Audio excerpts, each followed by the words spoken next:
Ini video singkat mengenai perbedaan resin epoksi dan resin polyester.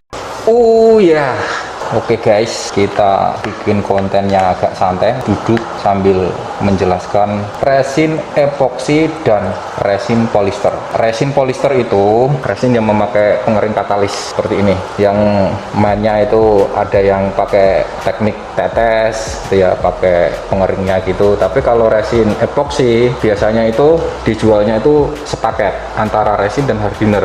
Coba nanti di video ini mau tak buatin penjelasan cara untuk pencampurannya gimana gitu ya. Karena di resin polyester itu memang, atau resin katalis ya, yang dikenalnya resin katalis itu memang tidak ada petunjuk cara aturan pakainya gitu. Tapi rata-rata untuk di pabriknya standar pemakaian mereka itu 1% dari nilai adukan. Misalnya nilai adukannya itu 100 gram, katalisnya 1%, ya 1 gram 1%-nya gitu. Tapi kalau saya sendiri lebih cenderung 0,5% atau lebih kurang gitu ya. Maksudnya enak tak kurangin daripada berlebih, karena kalau berkurang itu keringnya lama tapi resiko pecahnya nggak ada. Nah kalau di resin epoksi ya, di resin epoksi itu gini, dia itu udah ada aturan pakai, sudah ada petunjuknya antara part 1 dan part 2 gitu. Nah biasanya mereka itu pakai rasio 1:1, ada yang resinnya 1, hadirnya 1 gitu, jadi tinggal campur aja. Terus ada yang rasio 21 itu biasanya satu botolnya kecil, satunya botolnya gede gitu. Itu kalau misalkan kita pakai resinnya 1 kilo,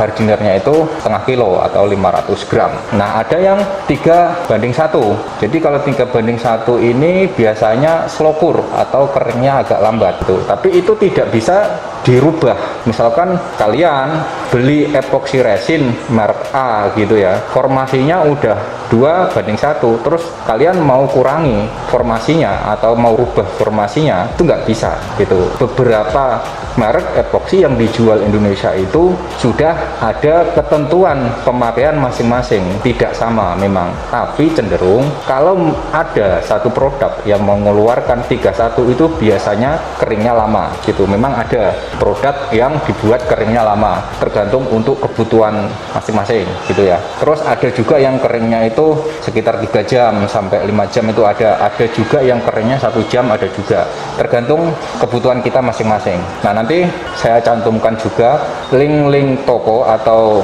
merek-merek di deskripsi ya, saya sebutkan mereknya itu nanti di deskripsi, silahkan cek di deskripsi supaya teman-teman itu tahu rasio-rasio merek yang sudah dijual di Indonesia. Oke, kita langsung mempraktekkan untuk perbandingan resin polyester atau resin katalis gitu. Jadi nggak usah banyak-banyak ya. Kita memakai skala gram. Ini memakai 50 gram.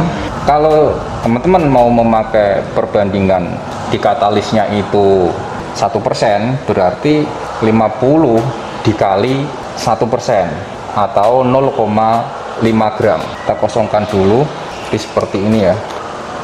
Oke, ini 0,5 gram. Tinggal diaduk begini, asal ngaduknya rata itu saya jamin pasti kering. Nah ini saya sarankan kalau ngaduk itu mencampur resin, semua resin, tapi kalau pemakaiannya itu nggak full, misalkan sedikit-sedikit, itu saya sarankan pakai timbangan. Tapi misalkan nggak punya timbangan, bisa memakai gelas ukur. Nah ini sudah teraduk, nanti tunggu kering. Nah misalkan nggak punya timbangan, misalkan di sini kan ada gelas ukur ya, di sini 100 gram. Kalau untuk mencari perbandingan 1%-nya dari 100 gram itu artinya kan 1 mili ya. Pakai ini kan nggak ada ya, ini per 10 mili artinya. Ini kan ada 10 ya, ini per 10 mili gitu. Teman-teman pakai alat suntik. Kalau di alat suntik yang suntikan untuk nyuntik vaksin gitu, itu ada perbandingan yang 1 milinya, 2 mili, 3 mili gitu. Nah nanti tinggal disedot aja katalisnya, dimasukkan misalkan 1 garis itu berarti 1 mili. Kalau ini 1 garisnya ini di gelas ukur itu 10 mili gitu. Itu aja sih cara ininya ya. Kalau main tetes-tetes itu kalau sudah senior profesional. Dan ini mengenai perbandingan di resin epoksi. Nah resin epoksi yang mau saya tes ini perbandingan 2:1. Jadi misalkan gini ya, kita taruh di sini nanti 50 gram. Oke, ini 50 gram. ini hardinernya itu berarti separuhnya, karena saya memakai formasi yang dari tokonya itu memang dari pabriknya itu perbandingan 21 gitu. Kalau tadi 50 gram berarti hardinernya itu 25 gram. Nah, kalau udah dicampur begini langsung diaduk. Untuk teori-teori ngaduknya juga udah sering saya buatin di setiap tutorial di video Bukan Arsitek, itu sudah ditunjukkan mengenai teknik pengadukan yang benar supaya minim bubble, terus bener-bener rata keringnya itu dari luar ke dalam itu bener-bener rata. Nanti silahkan ya cek video-video yang lain, karena udah banyak banget video di channel Bukan Arsitek ini membedah ilmu-ilmu mengenai pengenalan resin, kerajinan resin, terus dirty pouring untuk lantai, untuk semuanya river itu sudah ada semua ya. Kalau udah bening seperti ini udah dipastikan udah tercampur dengan sempurna gitu antara hardiner dan resin. Oke teman-teman, jadi udah paham ya, ini perbedaan antara resin polister dan resin epoksi.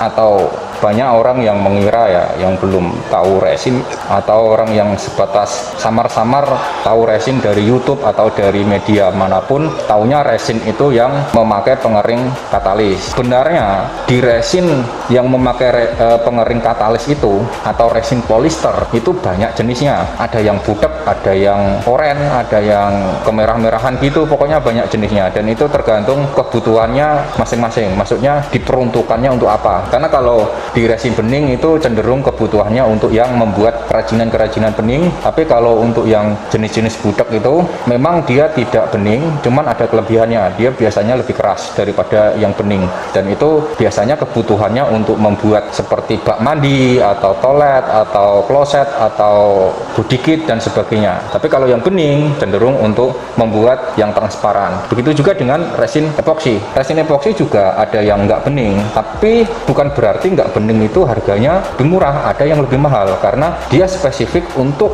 dekoratif seperti di meja saya ini ya, atau dirty pouring gitu. Nah itu memang kalau di resin epoksi itu ya rata-rata kualitasnya bagus, dia lebih tahan gores, lebih tahan panas, lebih tahan korosi. Ini video singkat mengenai edukasi perbedaan resin epoksi dan resin polister.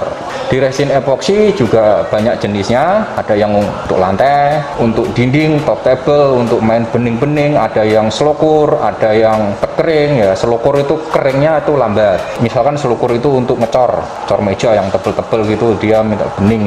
Nah itu biasanya keringnya lambat. Tujuannya kenapa keringnya diperlambat? Supaya bubble-nya itu hilang. Kalau keringnya cepat, bubble-nya masih ada di dalam, dia nggak sempat keluar bubble. Bubble itu gelembung-gelembung udara. Kalau dia nggak keluar, nanti kesannya epoksinya itu keruh, nggak bening. Apabila teman-teman mau belajar, ada yang mengatakan begini, pakai resin yang murah dulu, resin polister, tergantung untuk apa. Tapi kalau belajarnya untuk membuat dirty pouring seperti ini tanpa diamplas, ya harus memakai resin epoksi gitu. Tapi kalau membuat meja cor gitu ya, yang river kayu yang dicor resin, itu bisa memakai resin polister. Kenapa ini tidak bisa memakai resin polister?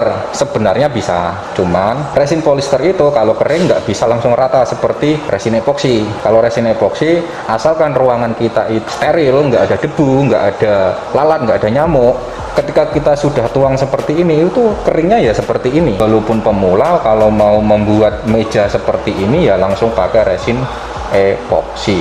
Oke, tunggu video selanjutnya. Mudah-mudahan informasi edukasi ini bermanfaat buat teman-teman, dan jangan lupa like, share, terus komen di bawah, terus ciao.